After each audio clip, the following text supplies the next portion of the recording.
महारो राजस्थान का वक्त हुआ है। नमस्कार, मैं रविंद्र सिंह आपके साथ। शुरुआत बात राजनीतिक गलियारे में प्रहलाद गुंजल के बयान की गूंज से करते हैं। दरअसल कोटा बूंदी लोकसभा सीट पर कांग्रेस उम्मीदवार प्रहलाद गुंजल का एक वीडियो खूब वायरल हो रहा है, जिसमें गुंजल कह रहे हैं कि वो दिल्ली में मुसलमानों की आवाज उठाएंगे। न्यूज 18 राजस्थान हालांकि इस वीडियो की पुष्टि नहीं करता है। सड़क से लेकर सदन तक आपके हक अधिकार की बात के लिए पूरी ताकत से बोलूंगा, पूरी ताकत से लड़ूंगा। सड़क से लेकर सदन तक आपके हक अधिकार की बात के लिए पूरी ताकत से बोलूंगा, पूरी ताकत से लड़ूंगा। सड़क से लेकर सदन तक आपके हक अधिकार की बात के लिए पूरी ताकत से बोलूंगा, पूरी ताकत से लड़ूंगा। और वहीं आज ओम बिरला ने रोड शो किया। इस दौरान ओम बिरला ने प्रहलाद गुंजल के बयान पर पलटवार किया। उन्होंने कहा कि कांग्रेस हमेशा से विभाजनकारी राजनीति करती रही है। वोटिंग प्रतिशत कम गया है, लेकिन मोदी जी की लहर है। देश की जनता, प्रदेश की जनता मोदी जी को प्रधानमंत्री बनाना। सर, वोटिंग प्रतिशत कम गया, वोटिंग प्रतिशत कम गया, कोई बेचैनी? वोटिंग प्रतिशत कम गया है, लेकिन गर्मी की वजह से, लेकिन लोग मोदी जी को वोट डालने निकले हैं, क्योंकि प्रधानमंत्री को वोट देने निकले हैं। सर, प्रहलाद गुंजल कह रहे हैं कि संसद में मुस्लिमों की आवाज हम बनकर आएंगे, तो क्या कहना चाहेंगे? अब उनकी कांग्रेस की नीति यही है कि विभाजन करके राज करो। जो कांग्रेस की रीति नीति है वो भी इसी को रीति को बोल रहे हैं। जी, जीत के प्रति कितने आश्वस्त हैं आप? 25 की 25 सीटें जीतेंगे। भारतीय जनता पार्टी के उम्मीदवार के रूप में जनता का आशीर्वाद प्यार हमेशा मुझे मिलता रहा है। एयरपोर्ट की सौगात कब तक मिलेगी? कोटा के लोग लगातार ये पूछ रहे हैं, काफी देरी होगी सर। राज्य सरकार की रिकॉर्ड अब खत्म हो चुकी है, नई सरकार आएगी, उसने पैसे जमा करा दिए। अब सब डीपीआर बन के बाद एयरपोर्ट शुरू हो जाएगा। और ओम बिरला के रोड शो में शामिल हुई डिप्टी सीएम दिया कुमारी ने कहा कि बीजेपी हैट्रिक लगाने जा रही है। दिया कुमारी जी क्या कहेंगे? देखिए, आपने देखा जन सैलाब हमारे ओम जी बिरला जी के लिए, और जिस तरह से उन्होंने जनता की सेवा की है। कोटा की जनता उनको आशीर्वाद देने के लिए आज सड़कों पे उतरी है और बहुत भारी मतों से जीतेंगे। लोकसभा चुनाव में हॉट सीट बाड़मेर को जीतने के लिए बीजेपी ने अपनी पूरी ताकत झोंक दी है। पार्टी के बड़े बड़े नेता बाड़मेर का दौरा करके बीजेपी प्रत्याशी कैलाश चौधरी के समर्थन में मतदान करने की अपील कर रहे हैं। इसी कड़ी में अर्जुन राम मेघवाल भी 2 दिवसीय बाड़मेर दौरे पर हैं। न्यूज 18 से खास बातचीत करते हुए अर्जुन राम मेघवाल ने कहा कि कांग्रेस के पास कोई मुद्दा नहीं है, वो संविधान बदलने का झूठ फैलाकर वापस अपने धरातल को तलाशने की कोशिश में है। भाजपा के प्रत्याशी एक बार फिर भाजपा ने केंद्रीय मंत्री कैलाश चौधरी के ऊपर विश्वास जताया और उनके पक्ष में यहाँ पर चुनावी जनसभा को संबोधित कर रहे हैं। लगातार पिछले 2 दिनों से दौरे कर रहे हैं और लोगों से बातचीत कर रहे हैं और उनसे समझाइश की जा रही है ताकि भाजपा का जो प्रत्याशी यहाँ पर जीत के मिले। किस तरीके का रेस्पॉन्स मिल रहा है अर्जुन जी?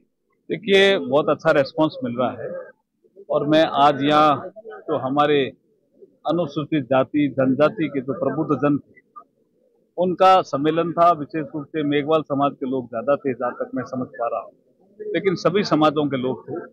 उनके बीच में मैं सब्जेक्ट रखने आया था कि ये जो कांग्रेस भ्रम फैला रही है कि आरक्षण समाप्त हो जाएगा या संविधान बदल दिया जाएगा, ये भ्रम है, ये झूठ है, ये कुप्रचार है, मिस इन्फॉर्मेशन कैंपेन का हिस्सा है जो कांग्रेस लंबे समय से चला रही है। उसमें उसको सफलता नहीं मिलती है, तो वो जो weaker section of the society है उनमें ये बात ज्यादा फैलाने की कोशिश करते हैं। और कई बार उनको लगता है कि क्या ये इतने बड़े बड़े लोग बोल रहे हैं, तो उनको काटने के लिए कुछ हमारे भारतीय जनता पार्टी के कुछ लोगों को आना पड़ता है, जबकि प्रचार के मुद्दे अलग होने चाहिए। उन्होंने झूठ के सारे कुछ मुद्दे अलग बना दिए तो पूरे देश में बन गए। प्रधानमंत्री जी यहाँ बाड़मेर में बोल के गए कि भाई कोई संविधान को नहीं बदल रहा है, कोई आरक्षण समाप्त नहीं होगा, ये अमित शाह जी ने कहा। लेकिन समाज के बीच में मुझे भी जाकर के ये कहना पड़ रहा है, क्योंकि वो ये परसेप्शन क्रिएट करने की कोशिश कर रहे हैं। तो झूठ का सहारा लेकर के कांग्रेस सफल नहीं होगी, मुझे पूरा विश्वास है, लेकिन वो झूठ के सहारे पे चुनाव मैदान में। अर्जुन, सबसे बड़ी बात यह है कि आप कानून मंत्री है और जिस समाज से बिलोंग करते हैं वो अपने आप में कहीं न कहीं ये चीजें सोच के बैठा है कि कानून बदलने वाला है, संविधान बदलने, तो क्या कहना चाहिए? देखिए, मैंने अभी आपको कहा कि 10 साल से मोदी जी प्रधानमंत्री हैं, संविधान का हमने सम्मान नहीं किया है, लेकिन कांग्रेस तो झूठ के सारे इसलिए चल रही है कि उनकी पॉपुलैरिटी का ग्राफ जो है ना वो गिर गया, तो वो झूठ का सहारा लेकर के कोशिश करके उठने की, लेकिन उठ नहीं पाएंगे। तो ये है केंद्रीय मंत्री अर्जुना मेघवाल, जिनका साफ तौर से कहना है कि एक बार फिर भाजपा राजस्थान से 25 की 25 सीटें जीत करके केंद्र में पहुंचने वाली है और देश में एक बार फिर प्रधानमंत्री नरेंद्र मोदी बनने वाले हैं। कैमरा पर्सन गणपत चारण के साथ प्रेमदान देता, न्यूज 18 बाड़मेर। पीएम मोदी ने बांसवाड़ा में कांग्रेस के मैनिफेस्टो पर सवाल क्या खड़े किए, सियासत में भूचाल आ गया। कांग्रेस हमलावर हो गई। जुबानी हमलों के साथ साथ सोशल मीडिया पर भी विपक्ष तीखे तीखे वार कर रहा है। उनकी सरकार थी, उन्होंने कहा था कि देश की संपत्ति पर पहला अधिकार मुसलमानों का। They must have the first claim on our resources. क्या आपकी मेहनत की कमाई का पैसा घुसपैठियों को दिया जाएगा? प्रधानमंत्री जी को उन मैनिफेस्टो में क्या बात लिखी है ऐसी कि इसको वो जोड़ रहे हैं बेतों की बात करके। प्रधानमंत्री के मुंह से इस तरह का शब्द निकलना ही अपने आप में दिखाता है कि वो अपना मानसिक संतुलन खो चुके हैं। बांसवाड़ा में प्रधानमंत्री नरेंद्र मोदी ने कांग्रेस के मैनिफेस्टो को माओवादी सोच से प्रेरित क्या बताया, सियासत में उबाल आ गया। कांग्रेस से लेकर विपक्षी दल पीएम मोदी को घेरते नजर आए। मीडिया से लेकर सोशल मीडिया तक विपक्षी पीएम के बयान पर तीखी प्रतिक्रिया देते नजर आए। प्रधानमंत्री जी को उन मैनिफेस्टो में क्या बात लिखी है ऐसी कि इसको वो जोड़ रहे हैं बेतों की बात करके। कोई लिंक तो बताए कि भाई आपने जो मैनिफेस्टो में 25 गारंटी दी गई है, 25 गारंटी में गारंटी ऐसी है, ये उनको ऑब्जेक्शन है या वो देश हित में नहीं, ये तो बताए। वो सारी गारंटी देश हित के अंदर है, गरीबों के लिए, दलितों के लिए, महिलाओं के लिए, श्रमिकों के लिए, किसानों के लिए है, युवाओं के लिए है। तो मेरी समझ में आ नहीं रहा कि बुखरा गए ये लोग, क्या हो गया है, बुखरा के बोले लोग। इससे घटिया क्या बात हो सकती है? प्रधानमंत्री के मुंह से इस तरह का शब्द निकलना ही अपने आप में दिखाता है कि वो अपना मानसिक संतुलन खो चुके हैं। कांग्रेस के मैनिफेस्टो में कहीं भी, मैं चुनौती करता हूं प्रधानमंत्री को, कहीं मुसलमान या हिंदू कोई इस तरह का शब्द हो तो हमें बताएं और ये चुनौती स्वीकार करें, नहीं तो झूठ बोलना बंद करें। कांग्रेस जीती तो जनता की संपत्ति ज्यादा बच्चों वाले घुसपैठियों को दे दी गई। पीएम मोदी के इस आरोप पर राहुल गांधी ने ट्वीट कर जवाब दिया। राहुल गांधी का कहना है कि पहले चरण के मतदान में निराशा मिलने के बाद पीएम के झूठ का स्तर गिर गया है। कांग्रेस अध्यक्ष मल्लिकार्जुन खड़गे भी ट्वीट के जरिए पीएम पर हेट स्पीच देने के आरोप लगाते दिखे। सोशल मीडिया पर पीएम के खिलाफ विपक्ष के हमलों की बाढ़ सी आ गई है। AIMIM चीफ असुद्दीन ओवैसी ने भी सोशल मीडिया एक्स पर पीएम मोदी पर तंज कसा और उन पर भारत के मुसलमानों को गालियां देने और वोट बटोरने के आरोप लगाए। विपक्ष ने सोशल मीडिया के हमलों का जवाब बीजेपी नेता अमित मालवीय ने एक्स पर ही दिया। अमित मालवीय का कहना है, कांग्रेस हमारी संपत्ति, गरीबों और हाशिए पर पड़े लोगों, SC ST की संपत्ति, महिलाओं की बचत को छीनना चाहती है और इसे विशेष रूप से अल्पसंख्यकों के बीच बांटना चाहती है। तब उन्होंने कहा था कि भारत के आर्थिक संसाधनों पर पहला अधिकार मुसलमानों का होगा। इसका तात्पर्य था कि हिंदू मंदिरों का सोना, हिंदुओं के टैक्स से जो इनकम होती है वो सारी आय आतंकवादियों को, घुसपैठियों को मुसलमानों के नाम पर दी जाएगी और इस प्रकार की कार्रवाई सरकार करती रही है। लोकसभा के रण में पीएम मोदी ने दूसरे चरण के मतदान से ठीक पहले मैनिफेस्टो के बहाने कांग्रेस पर अब तक का सबसे बड़ा हमला किया है। कांग्रेस पर माओवादी सोच अपनाने और हिंदुस्तान की संपत्ति को घुसपैठियों में बांटने की कोशिश का आरोप लगाया है। सियासत सुलग चुकी है, बयानों के तीर नुकीले हो गए हैं। अब देखना ये होगा कि आने वाले दिनों में पीएम मोदी के आरोपों को सही मानकर जनता किसे वोट देती है। Bureau report, news 18 Rajasthan.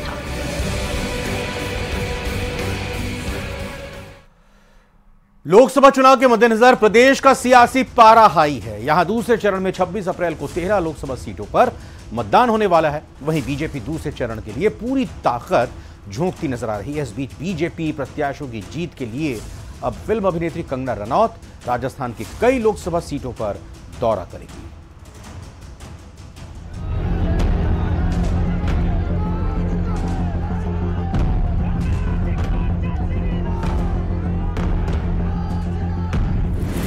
सियासी संग्राम में कंगना का प्रचार। 2 दिन के प्रदेश दौरे पर कंगना पार्टी प्रत्याशियों के पक्ष में करेंगी प्रचार। दूसरे चरण के मतदान की तारीख जैसे जैसे नजदीक आ रही है, वैसे वैसे नेताओं के प्रचार का सिलसिला भी रफ्तार पकड़ रहा है। केंद्रीय मंत्रियों के अलावा राज्यों के मुख्यमंत्री भी प्रदेश में प्रचार के लिए आ रहे। इसी कड़ी में अब फिल्म अभिनेत्री कंगना रनौत और हिमाचल प्रदेश के मंडी से बीजेपी उम्मीदवार कंगना रनौत प्रदेश दौरे पर आ रही हैं, जहां वो बीजेपी प्रत्याशियों के लिए रोड शो करेंगी। राष्ट्रवादी नेत्री और मंडी से भारतीय जनता पार्टी की प्रत्याशी कंगना रनौत जोधपुर में हमारे लोकसभा प्रत्याशी गजेंद्र सिंह जी शेखावत के समर्थन में एक रोड शो का आयोजन होने वाला है। यह road show Chaupasi housing board में उस क्षेत्र में रहेगा और करीब करीब 1.25 से 1.5 किलोमीटर लंबा यह रोड शो रहेगा।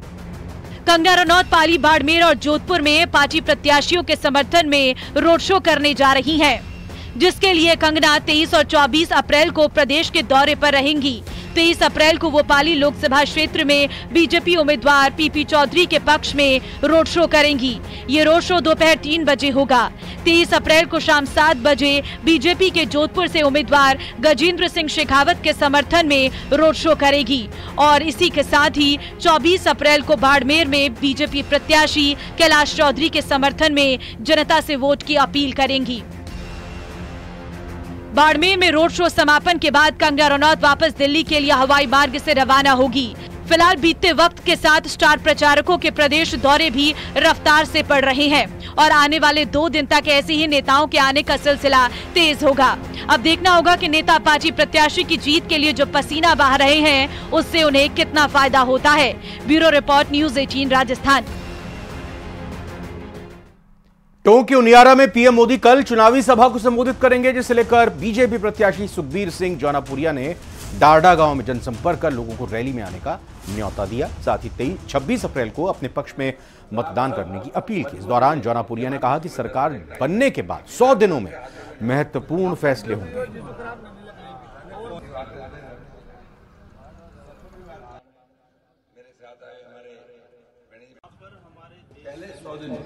सरकार वो फैसले लेगी कि जो इतिहास में कभी किसी नहीं लिए। मैं समझता हूँ अभी हमें और कुछ करने की जरूरत है नहीं। हमारा सबका मकसद, हमारे प्रधान का मकसद सिर्फ यही है कि जिस हिसाब से अभी हमें पीने के पानी की व्यवस्था, अभी जब ERC लागू होगी, अभी ये हो जाएगा तो ERC के लिए 50,000 करोड़ रुपये, 50,000 करोड़ हम प्रधानमंत्री दे रहे हैं। बीजेपी के राजस्थान के पूर्व प्रदेशाध्यक्ष सतीश पूनिया ने न्यूज 18 से खास बात में सभी 25 सीटें राजस्थान में जीतने का दावा किया, तो वहीं कांग्रेस पर निशाना भी साधा। न्यूज 18 देख रहे हैं आप और आपके साथ हूं मैं लखवीर सिंह शेखावत। लोकसभा चुनाव के सियासी रण में एक और जहां प्रत्याशी अपनी जीत दर्ज करने के लिए दिन रात मेहनत कर रहे हैं, तो वहीं विभिन्न राजनीतिक दलों के कई दिग्गज राजनेता अपनी पार्टी को जीत दिलवाने के लिए पर्दे के पीछे लगातार काम कर रहे हैं। ऐसे में संगठनकर्ता की बात हो और हम भारतीय जनता पार्टी के पूर्व प्रदेश अध्यक्ष सतीश पूनिया से बात ना करें, ऐसा हो नहीं सकता। सतीश जी, आपका स्वागत है। जी धन्यवाद। मैं आपसे जानना चाहूंगा कि लोकसभा चुनाव का रण है और भारतीय जनता पार्टी जो कि राजस्थान में पिछले 2 बार के लोकसभा चुनाव में 25 की 25 सीट दर्ज करती आई है, इस बार किस प्रकार का मिजाज नजर आ रहा है? देखिए, बहुत फर्क नहीं है। 14 का वोट ये कहा गया कि एंटी इनकम्बेंसी है और उसके बाद 19 का वोट ये कहा गया कि ये भरोसे का वोट है। प्रधानमंत्री जी ने जो कहा है कि ये 24 का वोट जो है वो भविष्य का वोट है। मुझे लगता है कि भारतीय जनता पार्टी, एनडीए और प्रधानमंत्री ने जो प्राथमिकताएं तय की हैं, उनकी कोशिश है कि एक मजबूत लोकतंत्र के लिए एक स्थायी सरकार चाहिए और स्थायी सरकार को देने में सक्षम कोई है तो भारतीय जनता पार्टी, एनडीए और मोदी खुद हैं। तो कुल मिलाकर पिछले 5 साल में जो कांग्रेस की सरकार थी तो उसके खिलाफ भी एक एंटी इनकम्बेंसी थी, जिसकी परिणति ये हुई कि वो सत्ता से बाहर हो गए। महज 100 दिन में जो कमिटमेंट किया भजनलाल जी की सरकार ने, वो चाहे पेपर लीक हो, चाहे पेट्रोल डीजल के वैट को कम करने की बात हो, चाहे ERCP हो, चाहे यमुना जल समझौता हो, ये 4 बड़े फैक्टर थे जिससे लोगों में एक भरोसा पैदा हुआ कि कम समय में राजस्थान की सरकार ने डबल इंजन की भावना को साकार करते हुए मोदी की सरकार से उस इंजन ने वेवलेंथ बनाई। और इसलिए ये स्वाभाविक मुद्दे हैं कि जिन मुद्दों के आधार पर बीजेपी जनता के बीच में जा रही है। उससे ये पता लगता है कि जैसे राजस्थान में भी कांग्रेस पार्टी नैतिक रूप से हार चुकी, उनके बड़े लोग चुनाव लड़ने से परहेज कर रहे थे। नहीं तो लोगों का एक धारणा थी कि इनके मजबूत लोग और अभी वक्त हुआ एक छोटे से ब्रेक का, लौटकर तुरंत आते हैं।